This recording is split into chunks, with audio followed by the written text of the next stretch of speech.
Okay, the episode's starting right now. Can't hear you. Can't hear you, Adam. I look really washed out. What in the world's going on, dude? Jeez Louise. Yo, Touchpad Warrior, what's up, dude? Okay. I can't hear Chocolate. I can't hear you. You can't hear me? If you're talking to us. What in the world? Yeah, I can hear You can't hear me at all? you. No.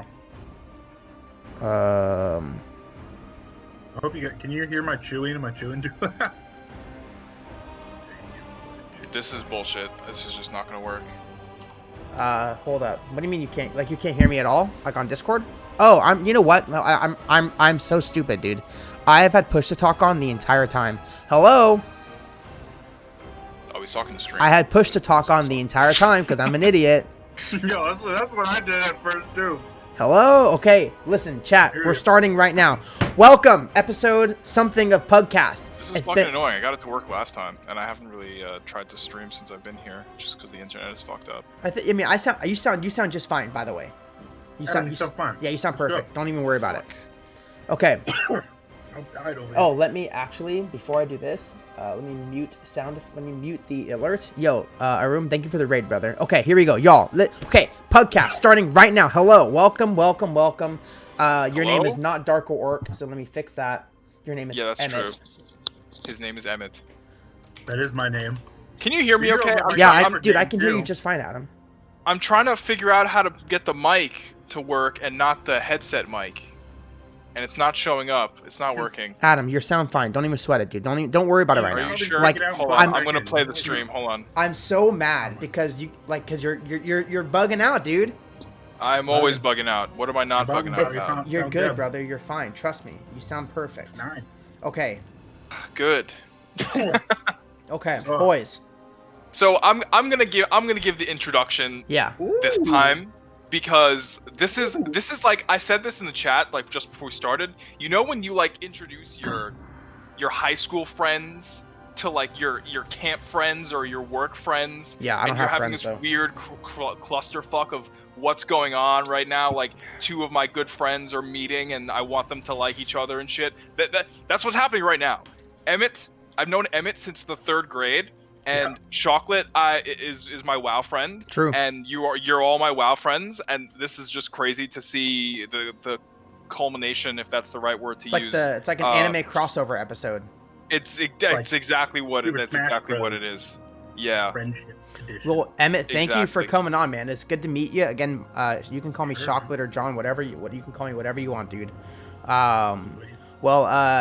So. I know, Emmett, you... Hold on. I'm sorry. We have to pause the podcast because Aaron said he wants me to close my closet. So I have to go do that right now. You guys have to just wait for 1 second. Okay. Jesus, Aaron. You close that closet. Nobody wants to see what's in there. Yeah. Thank you. It's not even like... It's not even on the track. Closed. It's not even like on the track. It's like hanging... You didn't even fully close it. Okay. Oh, excuse me. Oh, my God. It's like not fully closed. Like broken? Yeah, it's like not even on the track. There. Okay. It's good. It's good enough. Yeah. Whatever. That okay. Better? All right. It's acceptable now. Yes. Okay. Whatever. Good. I'm glad. Great. All right, boys. Well, again, as you know, this is PUGCast. It is the always World of Warcraft podcast right before Reset Day, and let me tell you, Reset Day tomorrow is going to be big because pre-patch is finally hitting live now. Let me emphasize, it's pre-patch, okay? Like, it's basically just leveling changes. It's not all of the new content. None of the new stuff is really coming out until later, which kind of sucks. I didn't know that. I didn't realize that. You didn't know? Dude, even I knew that. Come on. Yeah, I saw Mr. Jam tweet it out. I was like, oh, well, I guess, like, I can't, like, gear out all of my characters, I guess I just can't do that. I guess I have to, like, play BFA to gear them out, which I'm really sad about. Yeah. I'm just excited to like level. Yeah, I want to level. I want to level. I'm planning on leveling all new characters. Like I have all characters and more like maxed out, but I just like I'm done. Like fuck you. I'm going on to some new journeys. You know what I mean? Yeah. So I'm just gonna level all new characters. Emmett and I are gonna level some Horde. Emmett, you should level a character on Illidan, the server Illidan, because a lot of our friends are playing Horde. Horde on Illidan. Can I move my? Honestly, I don't even know what server I'm on. What's her, Adam? What do you know? What? That's okay. You should just make a new character because we're gonna get into this because Emmett, I got into WoW like at the start-ish of BFA, and usually we start a podcast of asking like how we got into WoW. Yeah. So Mhm. I guess if you want to explain the story of how you got into WoW. Yeah. instead of me How did Adam? Okay, first of all, Yeah. it's not like WoW was this new thing, right? That was Right, like, I was gonna say that. Yeah, that wasn't. I don't know. I think it feels like so long ago, but I had gotten WoW before at one point. I don't know. We were just shooting the breeze. We were just talking. You're like, yo, I made this like blood elf rogue. Yes. I played with you for like 2 seconds. Yeah. Then I honestly just wasn't feeling it. Right, I just wasn't feeling it. And then BFA came out, and I was kind of like, oh, some of that shit looks like actually pretty cool, like not bad. We all thought. Yeah, Yeah. that's what everyone thought, man. Whenever BFA came out, Right. We were all this duped. BFA, wow, But- this looks awesome, and then it sucked. Yeah, but I have to say, so I created this goblin enhancement shaman, Nice. right? Yeah. My boy Ludo. I did the goblin starter area. Had a fucking blast. I think that's my favorite It's a great starting area. starting zone, yeah, yeah. it's my favorite Oh, one, wait. to be honest. Is this like a PG podcast? Can I curse? You 'Cause can I'm Shit. say fuck. Just don't listen. No gamer words, okay? No slurs, nothing like that. Obviously. Oh, No, okay. First he of doesn't all, say that kind of look, stuff. Well, yeah. you never listen. You never know. Hey, look, I know the deal. We're on Twitch. I totally got you. No worries for me on that part. Yeah. But yeah, so had a blast doing the goblin leveling experience. The second I got farted out of that, I was like, this sucks. So then I Yeah. had the level 120 boost. So I was like, Adam was like, boosted. And I was like, No, I did not. I did not You say told me to boosted. boost. I You told did me to not boost. say Yes. boosted. This is You're not how like, it happened. boost, play BFA, and then just like get it over. And honestly, that was the right move, because if I had tried to level that little shitty goblin all the way to 110, I would have probably like no. So I boosted. Then I started playing BFA. Zandalari trolls are my freaking boys. I love those guys. Like, I actually had a fun time, and then I stopped. I don't know why. I just stopped. I have a propensity know to why. just stop things. I've been 2 episodes away from the series finale of Breaking Bad for like 3 years now. You should get on that. I should. Will I? Probably not. And then recently, I don't know what it was. I think I just saw a video. I think it was like because Shadowlands is kind of coming out, and I was like, Shadowlands kind of looks cool. And so then I just popped back on the old Goblin, finished Zandalari troll thing. Got them unlocked. Yeah, Nice. and yeah, got the level 120. And honestly, like I actually did that recently. I had a great time. I actually had a ton of fun. And what I did was I popped on like I'm a multifaceted nerd, right? So I dip my toes heavily in other things, mainly like Dungeons and Dragons. I'm big into D&D. And so I had like a D&D podcast going while I was playing WoW, and I would just like watch that, listen to that while I was playing it. Hell yeah. Come on, Jonathan. Dude, I'm like super into D&D. I'm playing play-by-play. I've never played it. So I'm so curious lately because of all the hype with the OTK having them maybe doing an D&D. I want to start try a it. campaign, dude, so bad. But I've I never would- played, and I don't want to be the dungeon master. Is there a WoW themed D&D where you can like Yes, RP there in is. the WoW universe? Yeah. So There why there the is. fuck are we not doing that? That'd actually be so sick. And you can have like Look, WoW spells and everything too. We should Yeah. do that on stream. I could be your dungeon master. I love dungeon master. Okay, but That would be but sick. do you I do you DM like campaigns. WoW lore? Are you like a WoW lore guy? He likes Yes, WoW lore, I know yeah. about WoW lore. I do like WoW lore, and I know a fair bit, and I could definitely brush up on it. So, Real Talk, if you guys assemble a crew and you want to do Let's do some it. WoW Demon, I could probably finagle some stuff. I would bet there's even some like pre-written shit out there. Oh yeah, Like, I'm I sure. could probably hop on like DM's Guild and like find something. But yeah, I'd be Shock, totally shock. down. No bullshit. We should do this like on stream Yeah, I'm down. Yeah, and like make it like a weekly thing. I'd be super down. Let's I'm do really it. good. I've been using like Roll20, so hey, we're like talking business now, but this could be like a thing. Like this could actually be a thing. Yeah, introduce Not- me to it. I'm curious. That's what I love to do. I love DMing so much. But so one of the reasons I think Adam brought me on the podcast is because we've talked a lot about World of Warcraft. Like, I think World of Warcraft is such an interesting.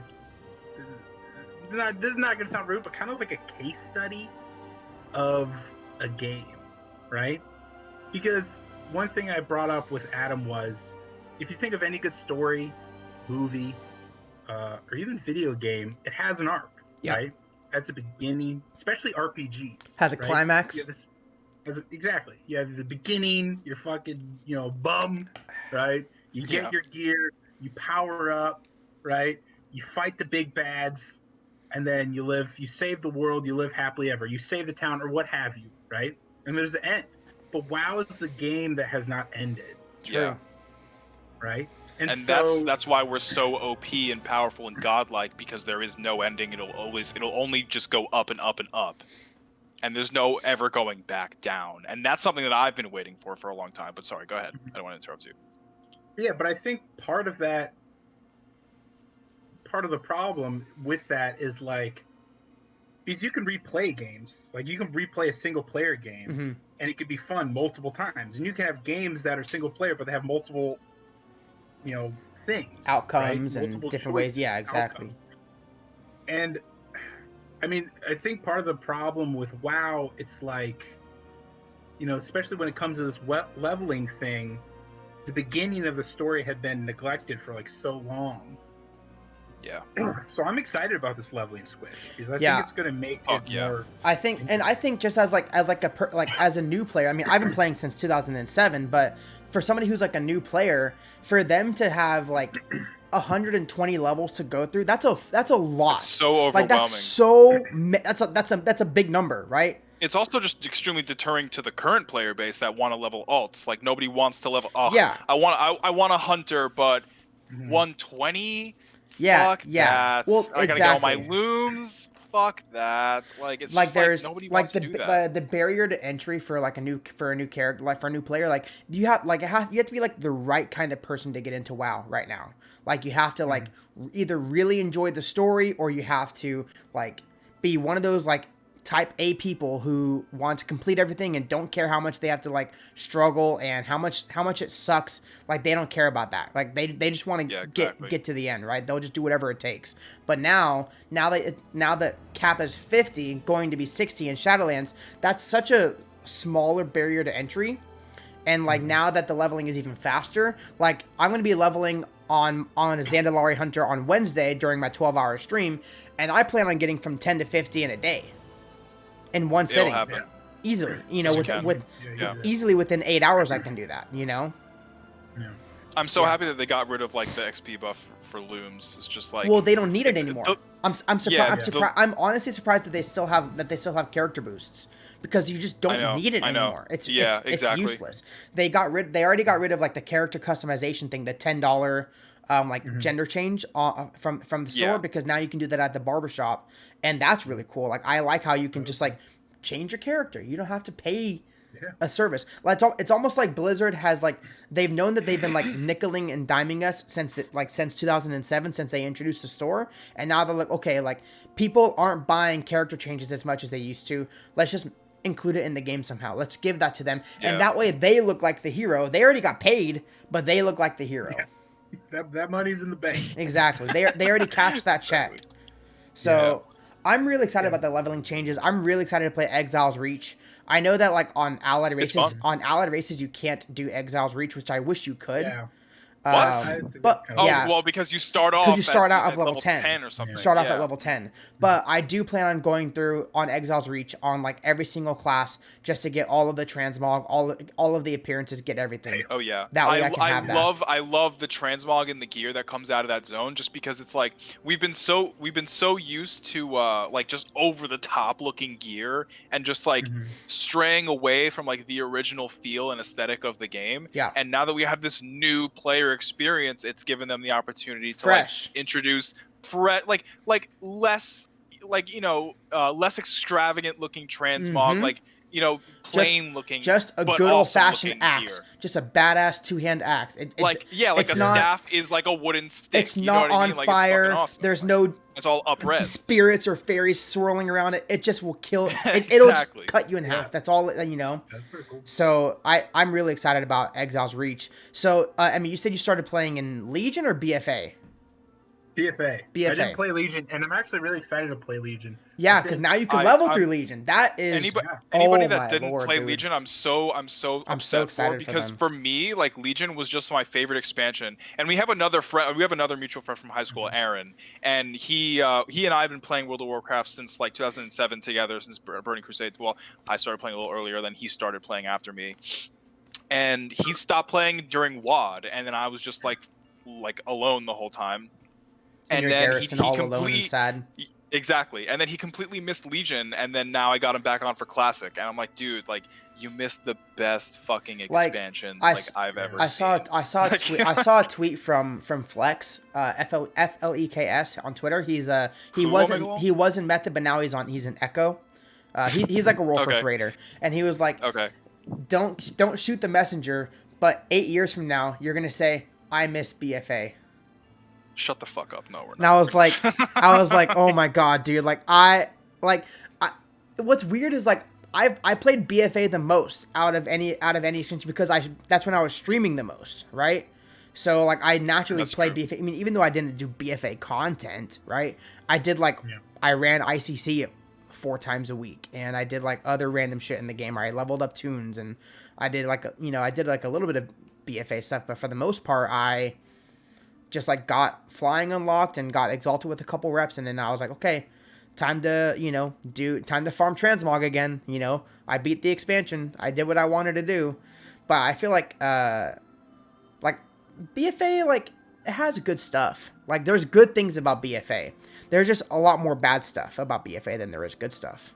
And I hope that I hope that trend doesn't continue in Shadowlands. Yeah, with the whole Covenant stuff. Yeah. We've talked a long time about the Covenant stuff, Emmett and I want him to. Yeah. What do you think, man? What are your thoughts? It's an interesting thing because clearly they're like trying to add more choice, trying to add more diversity, which is a great thing. The concept is kind of cool, right? Because it's like, yeah, me too. Okay, yeah. We're 2 warriors, but I'm a warrior in the Venthyr, and you're a warrior in the Night Fae, so there's that difference, right? So now there's that difference between us, right? But it's just like I heard a number about the amount of conduits. Yeah. So the issue with the conduit system is that like there's so much power tied behind your Covenant. Like not only do you have a movement or like a utility ability, and some are just way stronger than others. Like the Night Fae one is just way superior for movement speed than any other ability in the game. Like you have you get like I think it's like 70% movement speed or 100% movement speed, and you get a blink. Yeah, I mean, can I ask you just a quick question? I'm not going to move off topic, but yeah, as a new player going into BFA, what did you think? Like, what were your first impressions of just all of the systems of BFA, like including like the Azerite gear and like emissaries and reputations, whatever, blah blah blah blah. And and how are you feeling about Shadowlands with all of the Covenant and Soulbinds and what's it called, Renown, and all the bullshit that we have to do there? Like, are you feeling like overwhelmed, or are you feeling like more curious? Like, what are your thoughts, and what was your feelings about the BFA systems? Honestly, I'm gonna keep it real. The main reason I played BFA was because it was like dinosaurs. Yeah. Hey, ain't nothing wrong with dinosaurs, brother. So that's probably the best part of BFA is dinosaurs. They were some pretty big dinosaurs. And I like the Zandalari. Honestly, I just mainly focused on the questing system, right? Yeah. And I had a lot of fun with it. It was actually there's this point I realized where I was like, man, I'm like dying to these things. Like I probably shouldn't be dying. Like if I was playing this game optimally, I probably shouldn't be dying. But it's kind of more fun that I am. Like it's more like fun it's for like me it's that fun I to be challenged and This is kind of why I like, because I played Classic a little bit, but I didn't really do it all the way. But I kind of liked how like, oh, people like more than one mob, so it wasn't as hard as Classic leveling. Yeah. But there were aspects that were hard about it. But I honestly like barely touched the mechanics. Like the Azurite gear, I would just get it, a new one, and I would just be like, okay. And I would like click the traits that I thought were good for me, and I was like, sweet. And so I didn't like, for me, it was like all that stuff. It's not what I was looking for. I was like looking to complete the questing journey. And probably when I do Shadowlands, that's mainly what I'm going to do too. Like, I didn't really have a plan to do like raiding, to do Mythic Plus, to do PvP, because I just know like that's not, I'm more into the story, right? And that's how I am too, I think. My main problem with the end game of WoW, because like, it's like, I don't know. I don't think I'm skilled enough to do a raid, to do Mythic Plus, or to do PvP. I probably could, but I don't necessarily even want to. I'm a lazy piece of shit, so I don't even really want to put in that work. So it's like, the questing is what kind of brought me into BFA, and it's what made me stay. And I kind of honestly pretty much ignored everything else. I didn't do Warfronts. I didn't do Island Expeditions. I basically just did the quest. So I want to touch on something that you said. You had said a couple things that you said. One thing you said was like the challenge of the game. Like I do think that the game should be more challenging. And obviously like things like what if you find something difficult, it's probably a subjective opinion because like everyone has different skills and like things that they're good at and they're bad at. But you were saying like about Azurite pieces, how you would get a new one, you're like, okay, yeah, whatever. Like gearing should be the most exciting part about an MMO. Like you should like whenever you get like a really badass like sword in Dungeons and Dragons, you're like, oh fuck, dude, like I am going to murder everybody now in game. By the way, Twitch in game, not metaphorically speaking, but in like WoW, like I can literally only think of one weapon or one item in BFA that's like cool, and it's Getaku. It's a two-hand sword from Mythic Dungeons that has a bleed effect. That's it. Oh, and it's Biss. Yeah. It's the Biss sword. Yeah, for and warriors, right. And another problem that I have with Azurite is like whenever it first came out, you would get an Azurite piece and then you get like an upgraded one, like the same, like basically the same item, and you get an upgraded version of it, but you couldn't unlock all the traits. So even though it was a higher item level, you still used your old one because you had all of your traits and it meant you did more damage. Even though that one has a higher item level and it's technically better, and I feel that like I think they made like the grind for your Heart of Azeroth they put too much emphasis on it until like I think it was like 8.2 whenever they kind of fixed that. Whenever they did I think it was like Nagitar, you got to like 55 right away kind of thing or something like that. I remember when I was doing the war campaign and I would see the quest reward. The war campaign was fun. I really liked the war campaign. Questing was good. Like I think the Horde questing was way more fun than the Alliance. It just had a cooler story. It was like you're just like killing trolls, killing zombie trolls, like killing old god stuff, and then like the Alliance, you're like, oh, bruv, fancy a ciggy. Like, you're just talking to a bunch of dumb British people, dude. Like, oh my gosh, man. Oh, bruv, go kill those trees over there, mate. And you're like, okay. All right. I think part of it is because the way I feel like WoW kind of doesn't reward the little things as much. No, it doesn't. I think WoW rewards too much, and the rewards are meaningless. Yeah. I agree with both of you. I guess what I mean by the little things is like, so for instance, one of my favorite moments in leveling through BFA is when I got to Vol'dun. I was super hyped for that zone, the desert area, and I was like doing this quest, and one of the quests was to take a pineapple to this dude. I was like, pineapple. Go over, and it's like the Golden Tusk, the Tusk Gang, or Tusk Club, and it's like this dude is talking to skulls, And I was just like, why is this guy talking skulls? And then I guess I could probably spoil it, but I won't. But It's okay. It's okay. Listen, I think we're fine. nobody gives a fuck about spoilers. And Today's the last day of BFA. We are fucking done and never going back. Yeah. All right. Yeah. You can talk about it. So it turns out the skulls, he could actually see the spirits of the people who the skulls belong to. So they're ghosts. And when you join the club, they're revealed to you. That's too. really cool. And I thought that was so cool. Like, and you're just like nestled in this little oasis. But yeah, I mean, so that was a really cool moment for me. But I think WoW, the way it's done is kind of like, okay, questing should be cool, but it's also like not the main thing. And then you get to the main stuff and like the raids and the thing like that. And I've talked to Adam before about potentially wanting to do like an RP server, because I think those little things are important. And that's one of the reasons why you would love that shit. Yeah, you would. Just go Alliance on Moonguard and you'll have a blast. Yeah, you'll find multiple girlfriends if you want to call them that. No, I'll pass on that. But like, what makes Dungeons and Dragons so compelling to me is because you do celebrate those little things. Yeah. You do make those little things important, right? The little intricacies of your character, you can embellish and you can like harp on and you can kind of make them happen. And I think part of it, I was telling Adam, like, part of I think the problem with the WoW game is that so many different type of people play it and want different things from it. Yes. Right?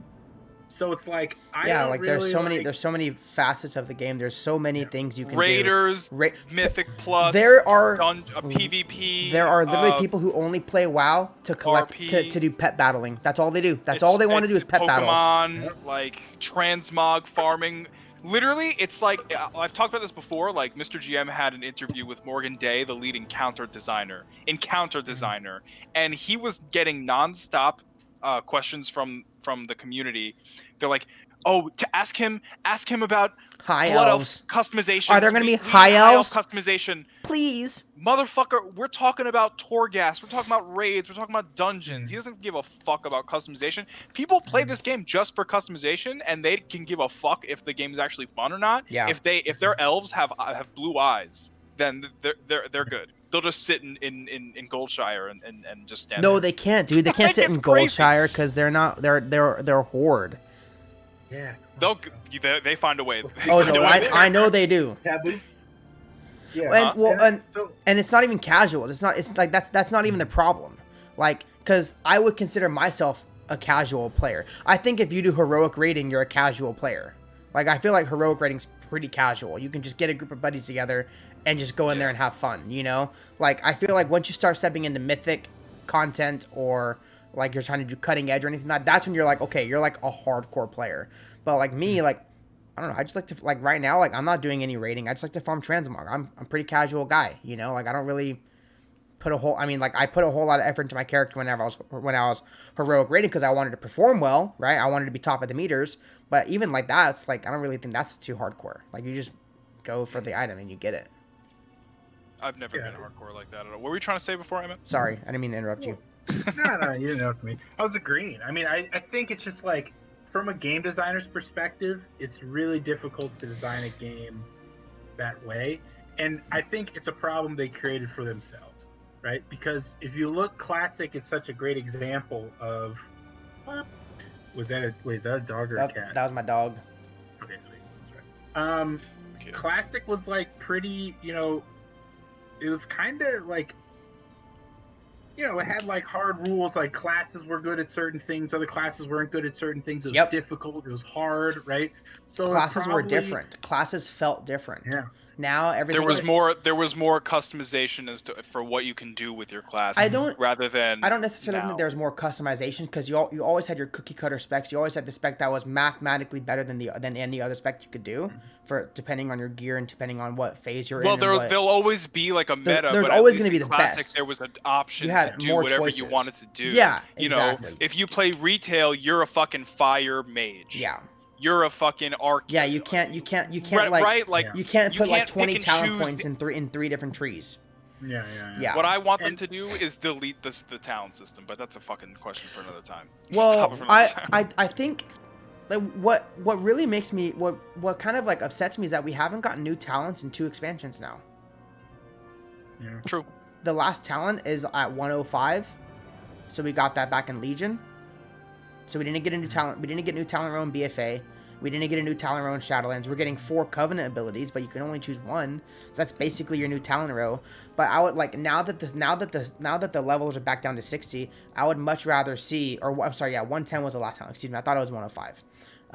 Now that we're back down to 50 and level 50 and 60, I would love to see old talent trees come back. You know.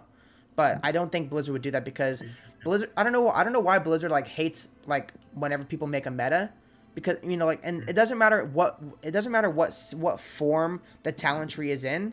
There's always going to be a meta. There's always going to be the right choice and the wrong choice, or the more fun choice and the better performing choice, or maybe the better performing choice is more fun at the same time, and the other two are just like useless. Like I feel like that they could. They could do so much better. Like even like back in Cataclysm when you could do like dual spec, you know, like you'd fill out one tree and then you'd have a couple extra points to go into another tree. Like I feel like now why did they get rid of that? Because Miss Pandaria, but now like now they have the ability to do that again. Like you could get a talent point. I want to see that happen. Like I think you could get a talent point every two levels. And it'd be like, just because that's how it was in Kata. You got a talent point every 2 levels in Kata. So like one level you'd get like a new spell or a new rank, and then the next level you get like a talent, and then like at like every 10 levels or every 5 levels you get like something big, or even every 4 levels. But I think part of it was, you know, when World of Warcraft came out, the game industry was so different. It was a lot smaller, it was a lot insular, and the companies were kind of not owned probably by had a relatively good idea of who they were making this game for, and they weren't owned. Right? They weren't owned by these multi-billion-dollar companies. Yeah, like well, I mean, and that's why I was so surprised whenever they pushed WoW back, whenever they pushed Shadowlands back, because I'm like, wait, they're pushing a game back, like they're not just gonna release it because even if it's not ready, like because that's what they did at BFA. BFA had a ton of shit that was wrong with it. Azerite was wrong. Can I ask you a question? Yeah. Oh, wait, me or just in general? But in general, what do you guys think Blizzard would look like if they seceded from Activision? Do you really think that the majority of the game's problems are blamed on Activision? 100%. Rightfully? I don't. Really? Why? I think they're blamed on Activision, but I don't think. I think it's probably both parties, right? It's you know, like the developers have a vision for their game that they want to do, and their job is to make that vision good enough to where people want to play the game and put time into the game, and then Activision is basically just the money. Activision is just money to them. Like they are all one big company. They all share money. They all share resources, and I feel like if somebody's gonna be putting pressure on the developers to get the game out quicker, it's gonna be the Activision side, because that's where the shareholders are at. That's where the board is at. That's where like the people who are at the very top who are sitting on floor level 99, like in The Boys. I don't know if y'all seen that show yet. It's so good. Of course. So good. Emmett, the new season yet. I found out, Aaron told me that Starlight's IRL sister goes to our school. Churchill? Yes. Well, yeah. It's okay. Nobody cares. I don't know. But yeah, they probably wouldn't even find it. They're gonna look for Churchill, and it's gonna be like 9,000 pages are gonna come up. Winston Churchill is gonna show up. Like that's true. I think there are multiple schools that. I'm sure there are. Yeah. I'm not gonna. Okay, I'll just remember not to say where I go. I think, I don't know, because like here's the thing. Like I think it comes out, the game industry is so small, and then there's just this boom, right? As we grow older, like me and Adam, we got lucky. We were growing up right when, like, literally, I think right when I was getting into middle school, being a nerd started to be cool. Yep. Right. Like I missed this. No, it was like not. high school. Excuse it was like Are you high school. Okay. Who would people go to for Twilight Princess advice? Me. me. Well, 'cause I'm listen, new. okay. Well, I don't know. Aaron Y'all and are a lot younger Aaron than and I I am. would be out at lunch with everybody, and then everybody would be talking whenever, Matt and CJ and Aaron and Darius, we'd be like whispering like, yo, like, did you do this and this and this and that and wow last night? Oh yeah, I got to do that and that. And then they'd be like, yo, what are we talking about? We're like, nothing. No, we're not. I forget that y'all. So y'all are 24. Yeah. Ish. 25. 24, 25. Yeah, y'all are 4 years younger than me. So whenever I was graduating high school, y'all were coming into high school basically in like 2010, 2011. Much. So like Yeah. for me, like the end of high school was like 2010 was when like nerdy stuff became cool because that's when YouTube exploded. I think That's it when was YouTube because got of really Marvel, big. and then I feel like Well, that Marvel too. was the gateway drug to normies into the nerd culture. 100%. Like That was a really good sentence I just said. Whenever Iron Man came out, they were like, "Oh, like Iron Man's out. Oh, you mean it's cool to like comic book stuff?" It's like, well, it's always been cool. Like it's like Yeah. it's never not been cool. I mean, I'm not a big comic book person. I like more Star Wars and things like that. But and like World of Warcraft, the Lord of the Rings, Harry Potter, Star Wars, all that stuff is like what I like. And like that stuff's always been cool. Like I think the big thing was also like phones and stuff, like Yeah, smartphones. the internet. To play games on. the internet. It's like- what blew. That's what made like gaming and nerdy stuff go mainstream. That like because games were pretty big. Like they've always been like a really good big industry money wise. But like once the internet hit, it like surpassed movies, surpassed TV. Like they make more money than movie, TVs, radio combined. Video games do.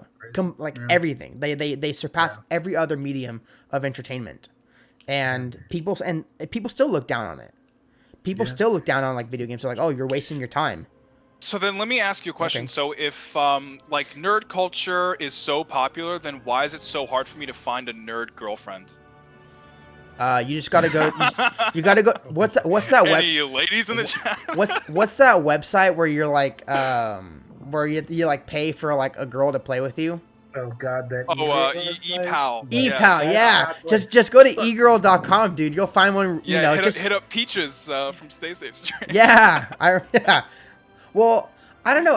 Cause like my wife, she wasn't really like she wasn't nerdy. Like she liked Harry Potter, but I feel like most girls in high school liked Harry Potter. That's like saying most girls in high school like Twilight. It's just like it's just like a universal law, universal rule. Yeah. It's like science, And like I started getting her into like more video games, and like she's like always played a little bit, but like she didn't really start playing video games until she got with me. So you just got to find a girl and then convert her into a gamer. You just got to find one and then just brainwash them, right? Here's what you do. Just find someone who's open to stuff. Yes, true. But she plays Fortnite. Yo, I just want to say that Emmett gives the best like life advice. Like if you're ever going through like a rough time, I call Emmett and he just like gives me a mental hug. You know what I mean? Like it's just so beautiful what he does with his words, man. He's just so comforting. Anyway. Well, I mean, I think part of that is just like, I don't know, just being like open to new stuff, to new experiences, Yeah. If you're like, I find that the best way to get someone else interested into something is to show how interested you are. Yeah. Like if you can kind of convey like, wow, this is really cool and I'm really excited about it and I really want to share it with you, then they'll be more inclined to do it. And then if they're really like down, really put you down, then that might not even be someone you'd want to be with. That's true. That's true. I've been trying to get my wife to play WoW with me since we've been together since 2010, so it's almost been 10 years. Like our 10-year anniversary is coming up, so like very successful relationship. We've been married for 7. We have 1 kid right now. We're having another kid in a couple weeks. Aww, and congrats. like I had bought this new mouse or whatever, and now she's taking my old MMO mouse and she's gonna play World of Warcraft with me. After 10 years of being together, like after enough of me convincing her and saying like, hey, like try this out. And do you know what got her to agree with it? Playing Exile's Reach. Exile's Reach is what helped her. I'm really excited for Emmett to play Exile's Reach. Yeah, like Emmett, did you have you ever leveled all the way through before, or you just boosted? No, he hasn't. That's what I'm saying. Like I don't know why. I'm super excited. I'm so excited for you. Yeah, that's what I'm saying. Like Adam, he I just boosted because if I I didn't boost, I never would have told you to boost your character. if I didn't Never. boost, I wouldn't be on this podcast. Boosting is like I wouldn't be on this podcast. for a new I wouldn't have played BFA. I would still be leveling. Well, that's I'd be also like true. That's also somewhere true. in freaking Kalimdor, being like, "What the fuck am I doing?" I think Yeah, now I that's remember true. the conversation where I told you not to boost, and you're like, "It's fucking 120 levels," and I'm like, "Okay, probably true. Just play BFA, and you'll be good." Okay, Listen. now we're up to speed. Okay, so Adam was exposed. So Yeah. listen, here's the thing. So leveling sucks, but the only reason why it sucks is because there's no rewards. There's no like real good rewards, and it takes a long time, right? Especially if you're a new if you're a new player, like that we were talking about, like that's what we were saying like at the beginning of the podcast. Like for a new player, 120 levels is a lot, you know. And if each level is like an hour, roughly an hour long, you know, that's a lot of time. I mean, like the first levels are a lot shorter. Like you get level 2 by killing 6 boars in the forest, and you're level 2.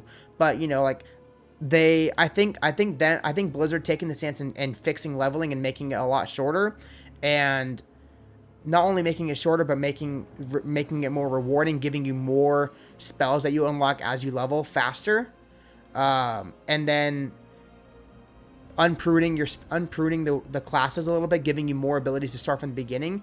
I think it's going to be very good. I think leveling is going to be probably one of the best parts of WoW until Shadowlands comes out. They really, it's been a long time coming where they've needed to make the beginning of the game more appealing to new players. I will say this, though. Yeah, I will say this. The main reason I didn't want to level to 120 is because I wasn't as interested in the zones. I wasn't as into what was going on. I was looking at BFA, I was looking at those freaking dinosaurs, and I was like, I want to get to the dinosaurs. I want to get to the dinosaurs. And now the best part about leveling is you can just choose BFA. Exactly. You can just choose BFA and play through the entire BFA story. If that's your favorite leveling experience and you want to play through that on every single character, or like what's really cool, if you're like a big lore guy and you like to like RP and things like that, you can take a Zandalari troll and level it through Mists of Pandaria, because there are Zandalari trolls in Pandaria.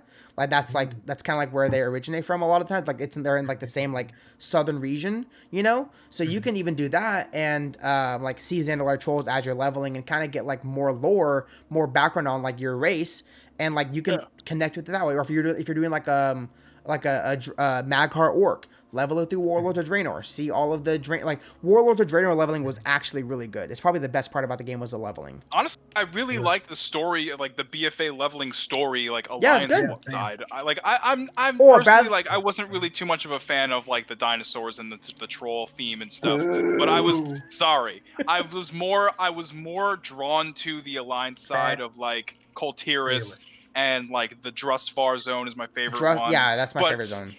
Is Drustvar. BFA leveling was really fun to like go through, but it just didn't feel good because of how they made our characters progress and decrease in power. Yeah. But the actual leveling itself was actually really fun, and I was like immersed in the story like the first time around, which was like, good. Like I said, you know, I have different takeaways, because for me it's like I'm kind of the opposite of you, John, because it's like, okay, if you're giving me like all these really good things like skills and levels, I'm getting this great loot, if I'm not into the story, then I'm just like, it doesn't matter. Yeah, right.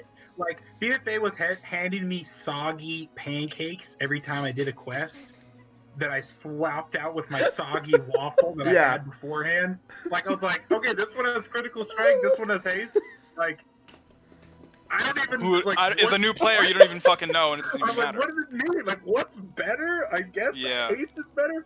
From what I've looked up, haste is the best. Like every god, almost every class can use haste in a good way. You know, it's funny. I want to take it for a second. If Yusuf said something in chat where he's more drawn to like the war part and like the actual like conflict, and he said it never happened. Like I feel like BFA, the story, was just a fucking giant Cold War leading into like with the sprinkles of cock teases of old gods, and then at the end there's a giant old god like lore invasion, drop, and then it just sucks. Yeah. And then it's we just, and not even that, but then like after they drop the big bad of the expansion, it's over. we just kill him. That's it. One War- patch, 2 zones, one Yeah. patch, done. Fucking Yeah, is off. bye. He's dead. War can be such a compelling thing to write stories about. Like I think you're right. That's what I think Warcraft they is really about. miss- It's about the conflict between the Alliance and the Horde. Like they're so different and they hate each other, and like there's sometimes that they have peace, but most of the time they're fighting, and there's always there's always conflict. We have peace every fucking expansion. At the end of every expansion, we're all fighting together, the same fucking boss. Yeah. It's like at some point we need to we need to just like get rid of that faction war and just like go into bigger things. You know what I mean? I've always wanted like a villain that we don't beat. I wanted a Thanos villain in WoW for the longest time. He just snaps and everything's dead. We move on to the next expansion. Not even like that, yeah, but like just he takes over Azeroth or some shit. We have to fight back to like reclaim it. Well, that would be a fucking awesome expansion. That's what I'm really curious about. Like, I'm interested in Shadowlands story because I like the zones, I like the art, I like the concepts that they have. I'm really interested in that, and I think Blizzard's art team has always carried WoW. Like their art team is always fantastic, except for in tier sets for BFA, they fucking suck. They look like they're so shitty. Trash. And I don't even know what they look like. Don't worry about it. Just don't worry about it. It's not even like that. It's like some of them look cool. The cloth one, like the cloth BOD cloth set, mythic cloth set, looks good for a warlock. I think my favorite gear out of BFA was like the Alliance like Arathi Warfront gear, because it's like very representative of like what I really like the Horde one. The Horde Darkshore one was really cool. The armor was really cool for plate. Right. I really like that. The Warfront gear is like the best looking gear in the game, but it's just so reskinned and dropped so frequently that it's not special at all. Not at all. At all. So, and then everybody in the entire fucking game is running around with the same transmog, and it's just like, oh, what is this guy? A warrior or a paladin or a death knight? Oh, he's whatever. Well, here's the thing: they don't even use a transmog from BFA. They use tier 2. Yeah, true. Like that's all they do. True. Yeah, true. I think the Warfronts were super disappointing. 100%. They should have been PvP. They should have had a PvP mode. They should have been PvP, man. Like imagine 20v20 big PvP battle. Oh my god, dude. Yeah, I thought it was going to be like a PvP that I could do, because like I'd be into like the large scale PvP, so when I fuck up, it's not as big a deal. But like Elder Scrolls Online, I'm a fan of that PvP. Guild Wars 2, where it's like just these big kind of like battles, and I thought that's what Warfront was going to be for BFA, and I saw what it was, and I was like, it's an AFK simulator, dude. You can literally sit AFK and still win. Yeah, it's ridiculous. Yeah. I don't know. I was really disappointed that they weren't PvP, and I was really disappointed that islands weren't really like. Well, PvP islands are really fun. I don't think I've really done a PvP island. They're just like, it's the same fucking map every time you do it, and then you just click the rocks. You have to farm these doubloons, and you get 3 doubloons every fucking run, and all the rewards are like 2,000 like doubloons worth. Like, who the fuck is gonna do this? And it's, I don't know. I just think that they could have done so much more with islands, but then at the same time, I feel like they must have realized what they could have done and stopped and put it into Torghast, hopefully. Yeah. I'm hoping that Torghast isn't Islands 2.0, where like it's fun for a week or two, and you're like, oh well, I'm done with this. Like, I feel like it will be. I think in order for them to make Torghast fun and interesting, they need to constantly be updating it. What I hope they do with Torghast is take a page out of a lot of really good procedurally generated games. Like, one of my favorite games of all time is Slay the Spire, things like Monster Train. Yeah, like just like good, like what they're called, roguelike. Yeah. That's where they got their like inspiration from, is like roguelike games. Yeah. And what's great about those games is that it's kind of the same theme, but they have such a good replayability, because the concept is anytime you start the game. So let's say like common rogue, or like Enter the Gungeon, right? That's a great one. right? You enter this gun dungeon where you get guns and shoot things. Hell yeah, and you're brother. doing the same thing every time. You're entering the dungeon, but each floor is different. The enemies you face is different, and the items you get is different. So I'm hoping with Torghast, it seems like the problem with Islands was just the repetibility. It's too repetitive. Yeah. And if they do Torghast right, and they take a page from a lot of really good roguelikes, then I think it'd be fun. And I think they can. Like, the ideas that I've been hearing about it seem cool. Like, different cards you can choose that rapidly change your ability, and then, like, vendors. I think what I like about that is because it'll probably do solo, because honestly, the only other person I really know who plays WoW is Adam. So it's like, I don't really know a whole crew, so like the concept of I don't really want to do randos and Mythic Plus and raiding because they're just gonna flame me because I don't know what the hell I'm doing, you know. Yeah. Well, that's like I like the game. The game is 1,000% better whenever you're playing with friends, like because like I'm even like that where like I don't really like to pug Mythic Plus or raiding because like I don't know who they are, like I don't like they're just another NPC essentially. Yeah. And like if they fuck up and they leave, like they don't know who I am. Like they don't, it's not like they need to like have like a reputation to uphold on the server because you'll never see them again, and that's why that's why I want to be in a guild for Shadowlands. I want to be like that's why I'm joining Incendiary on with the Horde boys with like Tyr WoW and all of them on Illidan, because like even like right now at the low point of BFA where there's literally nothing else to do, there's still always 3 or 4 people on. You could always message, be like, hey, like, does anybody want to run this real quick? And like, there's people who are on who want to play the game, and then dude, also I made a Blood Elf Hunter on Illidan for prep. Nice. Named Schwagolas. Nice. Mine's I have a Zandalari Hunter named Glocklet. I was gonna go Zandalari Paladin for. Do it. I'm still trying to figure out my main for Shadowlands. One of the reasons I want to come out here is use pre-patch to level. It's only about 8 hours to level. You're gonna like Hunter. Leveling's gonna be so quick. Keep on pushing Hunter. I'm thinking of doing like a Volpera Hunter because I like the Fox, but I don't know if I want to do that right away because I've been a little shitty short little goblin for so long. I want like an actual. Like, do a goblin. Yeah, do it. Do a Tauren. Do a Tauren Hunter. Tauren Hunters are big dick energy. Maybe. I was thinking about that. It works. But really any Horde race is gonna look cool. Like you're gonna have fun. Dude, I know. Horde looks cool. Like I only like the undead cool. And the belfs. Listen, because I am a Alliance boy. even though the Horde live in disgusting mud huts, they still look really cool. They look cool as hell, and the allied races of the Horde just look fucking. They look better. Hold on. Let's talk about this. Cool. Yeah. Let's talk about this. Talk about what? The glasses are off. Oh, the Covenant races. Oh I feel God. like I already know what you're gonna fucking say, dude. I feel like because we're trying to plan our leveling routes, and if they don't say that we're gonna get these races soon, it's gonna be like kind of ridiculous. I feel like at this point in the Shadowlands development, they should have announced that we're getting these races by now. We won't. And you know that we're going to get these races, all right? We won't. Because each and every single one of them support gear. We won't. At least we think so. The furries are Draenei female models. The Kyrians are Vrykul female models. The Necrolords are Koltiran models. And the Venthyr, I'd like to think, they're like skinny Nightborn models that are a little. I see that. They might be a little difficult because they have a unique model, but they all can support gear. Why not just give these fucking characters to us to play as?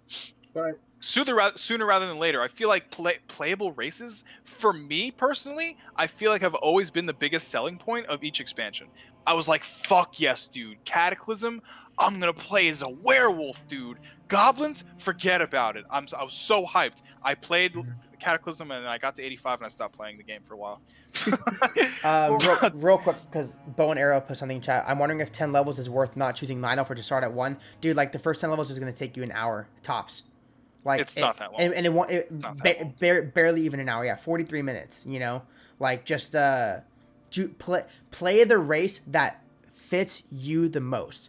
Like don't think like it depending on who you are, but like I try not to think about like what race is gonna sim better. Like I know like trolls typically do really well for DPS because they have a haste racial I never ability. give a fuck about that. But I don't care about that. I would much rather pick a race that looks cool in armor, that I feel like would look cool. Like, the reason why I'm going Zandalari Troll is because I went on the beta and I looked at Zandalari Troll with the Plate Maldraxxus armor, and it was amazing. It looked so good. And then I looked at Tauren for Night Fate, and it looked good. Like, that's what when it comes to, like, picking a race, that's what I go for. I go for aesthetic for races. Because you're going to be looking at the character for days and days and days as you play it. So you might as well have something cool to look at.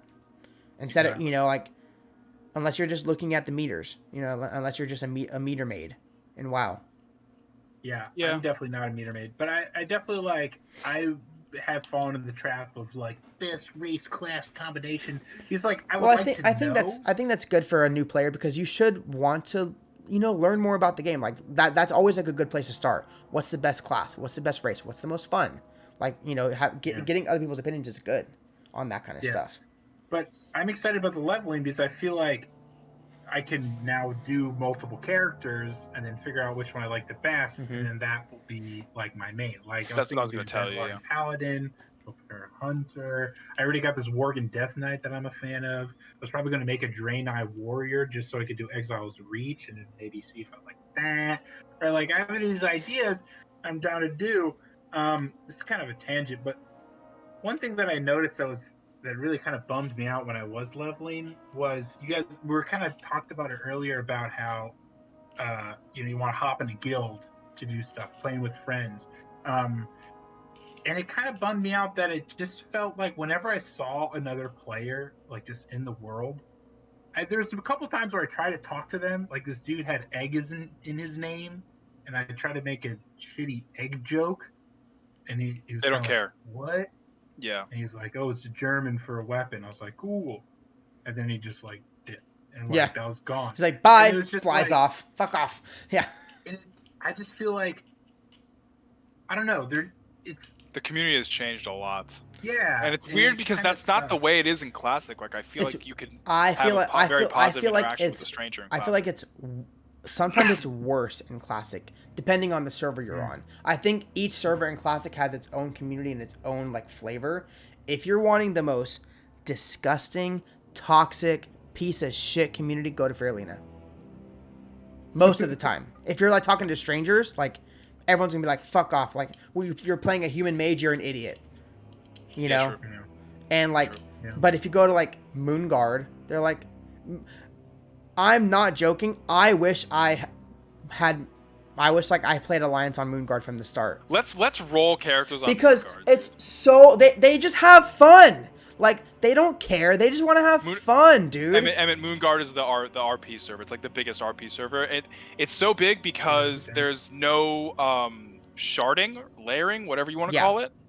Most servers, I don't know if you know this, but most servers are layered or sharded, where they where you have one layer and then everybody's on this layer and then they separate it so that the servers aren't as stressed. This one server is a mega server where everybody is together. You know what I mean? Nobody's phased out of any areas. Well, that's only in old content, because in new content they do have phasing.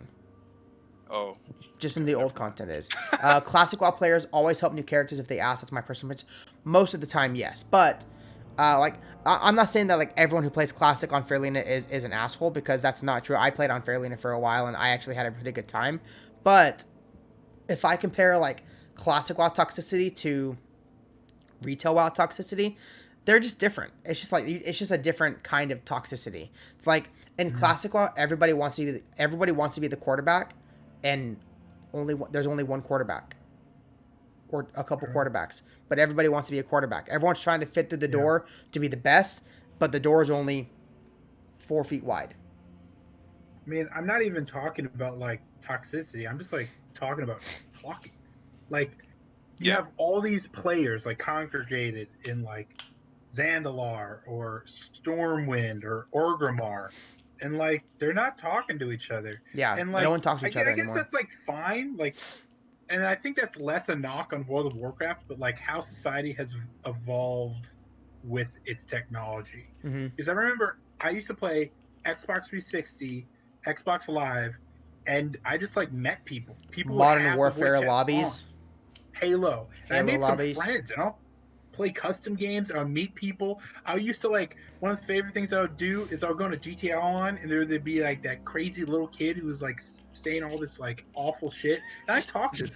I figure out their life problems. I'd calm them down. They'd send me You a friend would. request, and then I would never talk to them again. That's True. just the type of person. Like that's what I would do.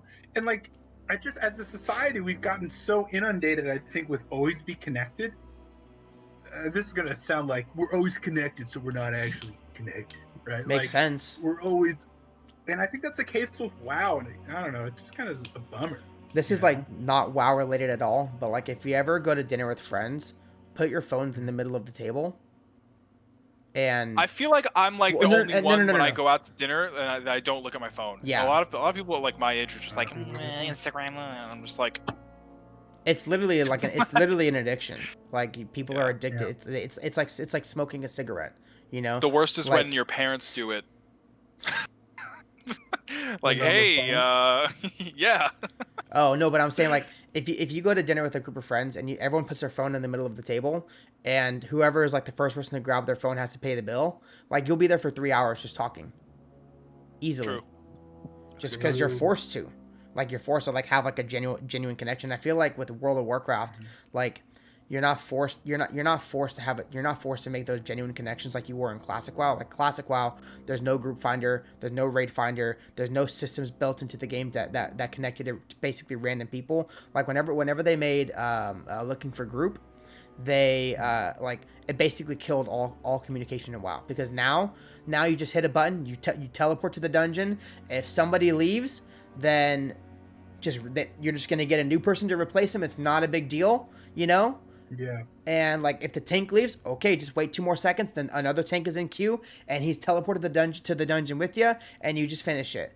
And like before, if a tank left, it was a big deal because you spent an hour getting that group together. You spent an hour talking to people, whispering to people, hey, do you want to do this? Do you want to play? Do you want to do Dead Mines? And they're like, yeah, let's do Dead Mines. And then everyone has to meet up in Stormwind. And then, and then if the tank leaves and you're like, well, fuck, like now we need to find a new tank. And no tank's going to do the dungeon if it's already halfway done. So half the time the group falls apart. And it's like it's automated gaming. Like instead of you playing with a person, you're basically playing It's with an NPC. There's no MMO identity anymore. It's very much like an RPG with that's not true. The occasional multiplayer. There's still like an MMO identity, because there are still systems in the game that promote, connections and meeting people. Like like if they took out trade chat or anything like that, then that would completely remove. That's the fall of it. Yeah. That would remove the MMO aspect of the game. But and personally, I don't even think it's so much a knock on World of Warcraft, because I've played I did Final Fantasy a little bit. My brother's really big into Final Fantasy 14. That Final Fantasy has been a big conversation in the past couple of months, because a lot of WoW people are going over to a bunch that. of weebs play that game. True. Yeah. True. I did ESO. I was actually pretty big in ESO for a while. I even joined a guild. Ultimately left the guild when one of my guild mates told me the only joy in life he gets is eating his son's Adderall medication.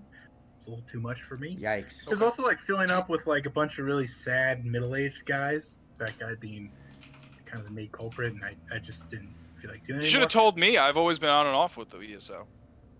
Oh, okay. I thought you were going to say something about. Oh no, you said you play on console.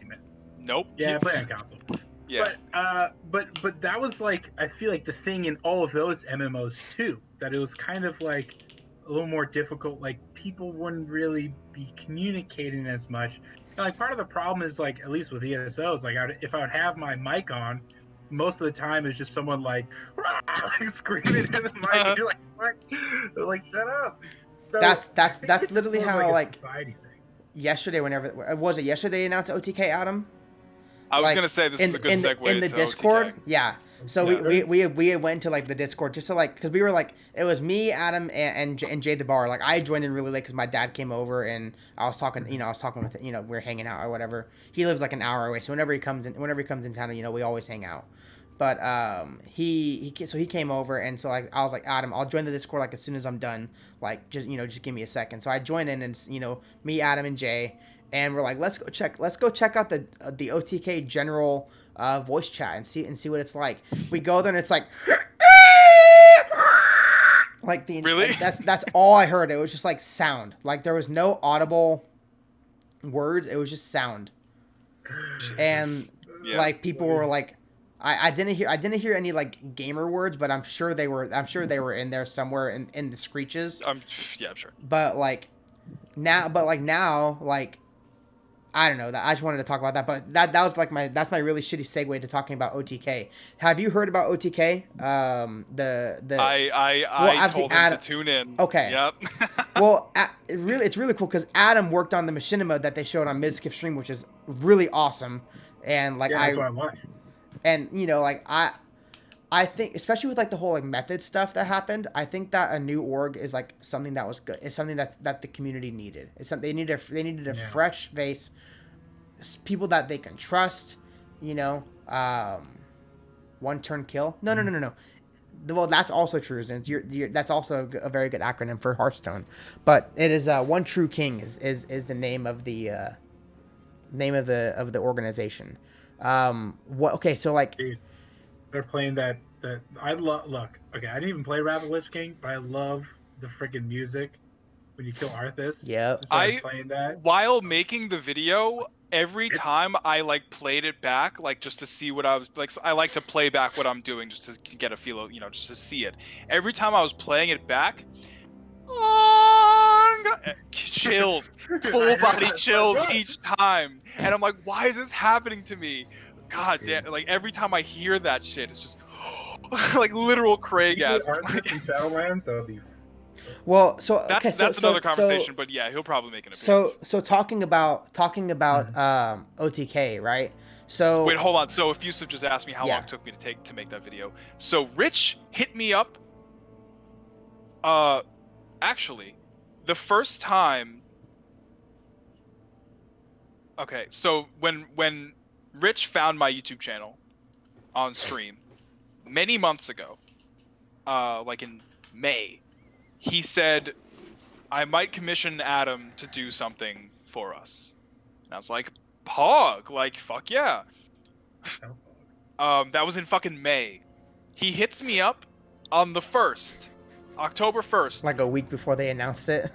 Yo, dude, I need you to make a machinima. I need you to make a machinima for this announcement. I'm like, oh, okay, like these take fucking months, but okay, what do you need? OTK, dude, it's gonna be the esports league. We want you to just come up with an idea. Just go. I'm like, okay. Well, it's really cool that they basically just gave you the reins. They just like, it's like, do what you think would fit good. And I think you did a fantastic some things job. had to get cut at the last minute, but that was okay. But I was just happy to be a part of the announcment, and it's just, I'm still fucking, I still can't believe that. And I'm honestly like, I'm just gonna say it here, I'm kind of desperate that they hire me as a video editor, dude. It's like a fucking. That's well, what's literally cool is like they they already have a work history with you, so like they already know your work, they already know who you are. You're already like, you've already been in communications with them. I think my reply to their tweet saying that they're hiring. Emmett, I don't know if you know, because like Asmund watched one of my videos on his stream, and he said like, oh, like this guy is like such the a great literal video, god at whatever, videos. like, oh, give him subs, whatever. So I took that audio clip of him saying that, and I used like the character like saying that, and I have that as like my YouTube like intro. So like I replied to their tweet saying, oh, I sent you guys an email with my resume, but here's a message from my reference. And it's got 152 likes with 3 retweets. I'm like, are you? I retweeted it, and I liked it. Thank you. I'm rooting for you, buddy, and not just because I want you to move to Texas either. Okay, I would pick. I literally just drop of a hat, move to Florida. I can move to Texas. Listen. Oh man. Yeah. Yeah, So what were I you saying think. about OTK. Well, Who, me or him? I want to hear what you think about it. Like, you know, I don't know like Yeah. how much you knew about all the Method stuff, but like basically what happened with Method is they had some people that they shouldn't have had in the org, and they got in some trouble, and they never took care of it, and they kind of just brushed it under the rug, and they said they were manipulated. Yeah. And you know, like, and it was just like a really bad situation, especially with the whole with like the Me Too movement that happened. I'm gonna say, you know, like I'm sure you're familiar with Me Too. Yep. It's in that realm. Method fucked up in that Yep. realm, you know. Yeah.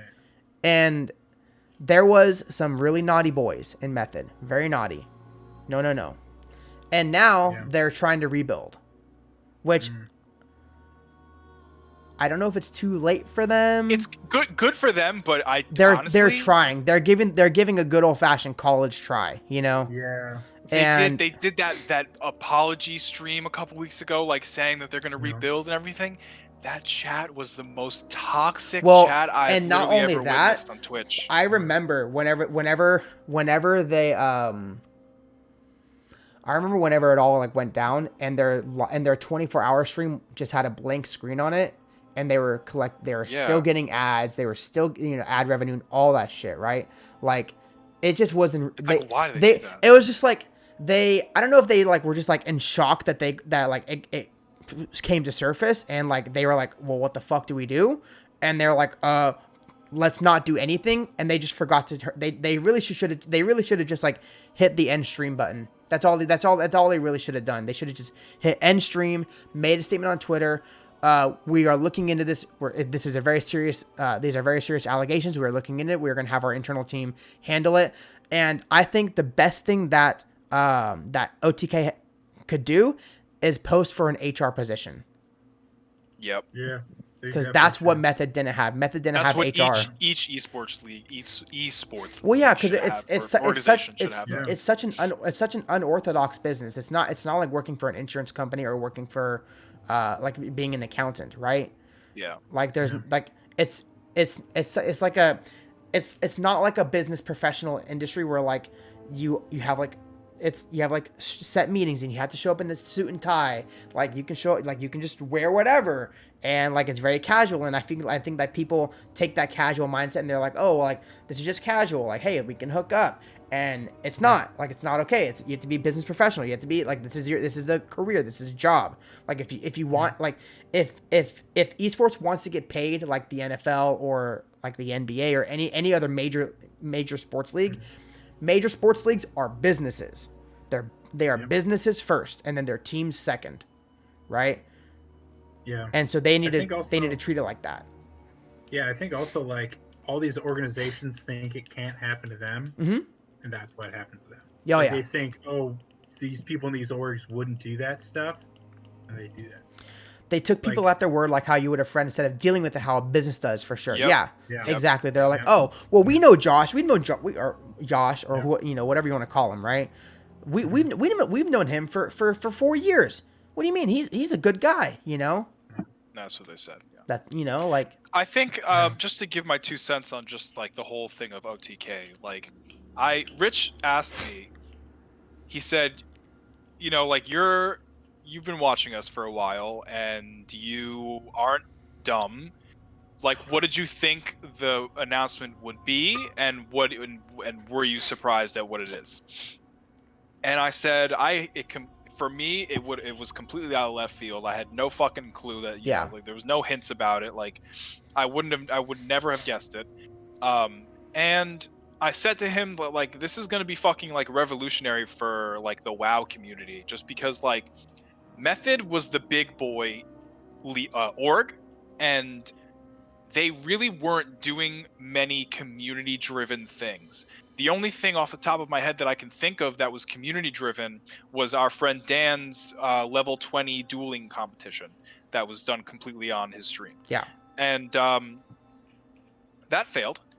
And they whatever. Honestly, I don't want to talk about it too much. But anyway, so like I said that like we we trust you guys. Like, we watch you guys all day, every day, and you are the primary drivers of this community.